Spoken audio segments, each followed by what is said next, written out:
मेरे प्यारे देशवासियों, समाज की मनोरचना में भी बदलाव कभी कभी बहुत बड़ी चुनौती का कारण बन जाता है। हमारा हर देशवासी भ्रष्टाचार की दिमक से परेशान रहा है।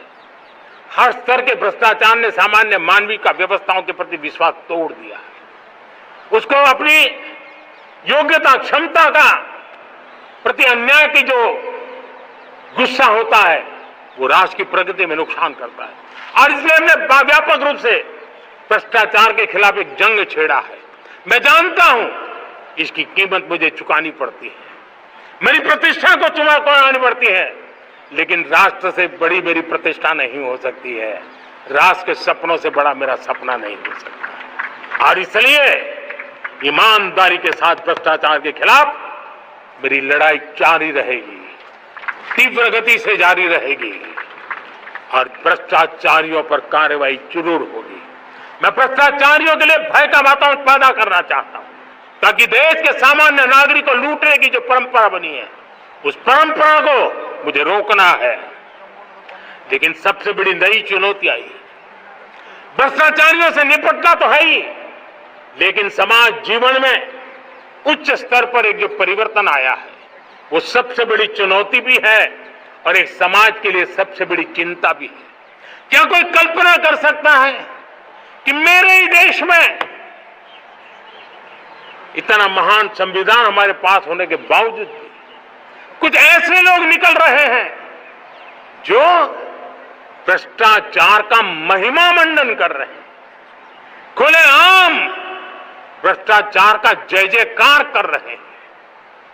समाज में इस प्रकार के बीज बोने का जो प्रयास हो रहा है, भ्रष्टाचार का जो महिमा मंडन हो रहा है, भ्रष्टाचारियों की स्वीकार्यता बढ़ाने का जो निरंतर प्रयास चल रहा है वो स्वस्थ समाज के लिए बहुत बड़ी चुनौती बन गया है, बहुत बड़ी चिंता का विषय बन गया है। भ्रष्टाचारियों के प्रति समाज में दूरी बनाए रखने से ही किसी भी भ्रष्टाचारी को उस रास्ते पर जाने से डर लगेगा। अगर उसका महिमा मंडन होगा तो जो आज भ्रष्टाचार नहीं करता है उसको भी लगता है कि तो समाज में प्रतिष्ठा का रंग बन जाता है, उस रास्ते में जाने में बुरा नहीं है। साथियों, चुनौतियां हैं, अनगिनत चुनौतियां हैं। चुनौतियां भीतर भी है, चुनौतियां बाहर भी है। और जैसे जैसे हम ताकतवर बनेंगे, जैसे जैसे हमारा तवज्जो बढ़ेगा तो चुनौतियां भी बढ़ने वाली है, बाहर की चुनौतियां और बढ़ने वाली है और मुझे उसका भली भांति अंदाज है। लेकिन मैं ऐसी शक्तियों को कहना चाहता हूं, भारत का विकास किसी के लिए संकट लेकर के नहीं आता। हम विश्व में समृद्ध थे तब भी हमने कभी दुनिया को युद्ध में नहीं झोंका है। हम बुद्ध का देश है, युद्ध हमारी राह नहीं है। और इसलिए विश्व चिंतित न हो भारत के आगे बढ़ने से। मैं विश्व समुदाय को विश्वास दिलाता हूं कि आप भारत के संस्कारों को समझिए, भारत के हजारों साल के इतिहास को समझिए। आप हमें संकट मत मारिए, आप उन तरकीबों से न जुड़िए जिसके कारण पूरी मानव जात का कल्याण करने का सामर्थ्य जिस भूमि में है उस भूमि को ज्यादा मेहनत करनी पड़े। लेकिन फिर भी मैं देशवासियों को कहना चाहता हूं, चुनौतियां कितनी ही क्यों न हो, चुनौती को चुनौती देना ये हिंदुस्तान की फितरत में है। न हम डिगेंगे, न हम थकेंगे, न हम रुकेंगे, न हम झुकेंगे। हम संकल्पों की पूर्ति के लिए 140 करोड़ देशवासियों का भाग्य बदलने के लिए, भाग्य सुनिश्चित करने के लिए, राष्ट्र के सपनों को साकार करने के लिए हम कोई कोर कसर नहीं छोड़ेंगे।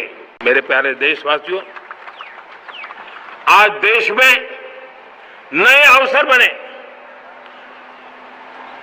तब मैं कह सकता हूं दो चीजें और हुई जिसने विकास को एक गति दी है, विकास को एक नई छलांग दी है। और ये है, पहला है आधुनिक इंफ्रास्ट्रक्चर का निर्माण। हमने इंफ्रास्ट्रक्चर को आधुनिक बनाने की दिशा में बहुत बड़े कदम उठाए हैं। और दूसरी तरफ सामान्य मानवीय के जीवन में जो बाधाएं हैं, ईज ऑफ लिविंग का हमारा जो सपना है, उस पर भी हमने उतना ही बल दिया है। पिछले एक दशक में अभूतपूर्व इंफ्रास्ट्रक्चर का विकास हुआ है। रेल हो, रोड हो, एयरपोर्ट हो, पोर्ट हो, ब्रॉडबैंड कनेक्टिविटी हो,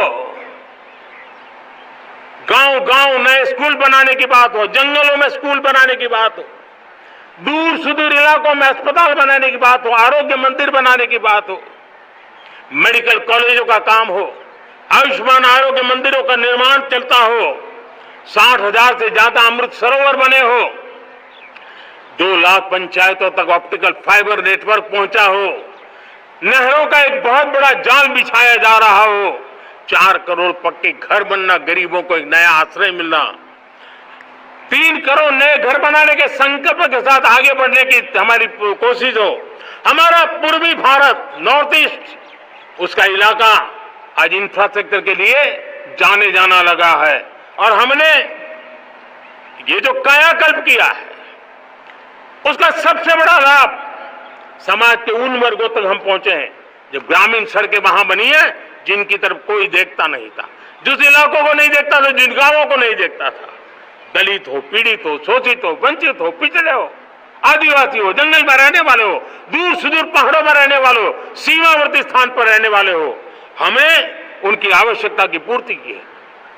हमारे मछुआरे भाई बहनों की आवश्यकताओं को पूरा करना, हमारे पशुपालकों के जीवन को बदलना, एक प्रकार से सर्वांगीण विकास का प्रयास हमारी नीतियों में रहा, हमारी नीयत में रहा है, हमारे रिफॉर्म में रहा है, हमारे कार्यक्रमों में रहा है, हमारी कार्यशैली में रहा है। और उस सबसे बड़ा लाभ मेरे युवाओं को होता है। उनको नए नए अवसर मिलते हैं, नए नए क्षेत्र में कदम रखने का उसके लिए संभावनाएं बन जाती है। और वही तो सबसे ज्यादा रोजगार दे रहा है। और सबसे ज्यादा रोजगार प्राप्त करने का अवसर इन्हीं समय में उनको मिला है। हमारा जो मध्यम वर्गीय परिवार है, मध्यम वर्गीय परिवार को क्वालिटी ऑफ लाइफ, वो स्वाभाविक उसकी अपेक्षा रहती है। वो देश के लिए बहुत देता है, तो देश का भी दायित्व है कि उसकी जो क्वालिटी ऑफ लाइफ में जो उसकी अपेक्षाएं हैं, सरकार की कठिनाइयों से मुक्ति की उसकी जो अपेक्षाएं हैं, उसको पूर्ण करने के लिए हम निरंतर प्रयास करते हैं। और मैंने तो सपना देखा है कि 2047 जब विकसित भारत का सपना होगा, तो उसकी एक इकाई ये भी होगी कि सामान्य मानव के जीवन में सरकार की दखलें कम हो, जहां सरकार की जरूरत हो वहां अभाव न हो, और जहां सरकार की बेकारण प्रभाव भी न हो, इस प्रकार की व्यवस्था पर हम प्रतिबद्ध हैं। मेरे प्यारे देशवासियों, हम छोटी छोटी जरूरतों पर भी ध्यान देते हैं, हम छोटी छोटी आवश्यकताओं पर ध्यान देते हैं और उसको लेकर हम चलते हैं।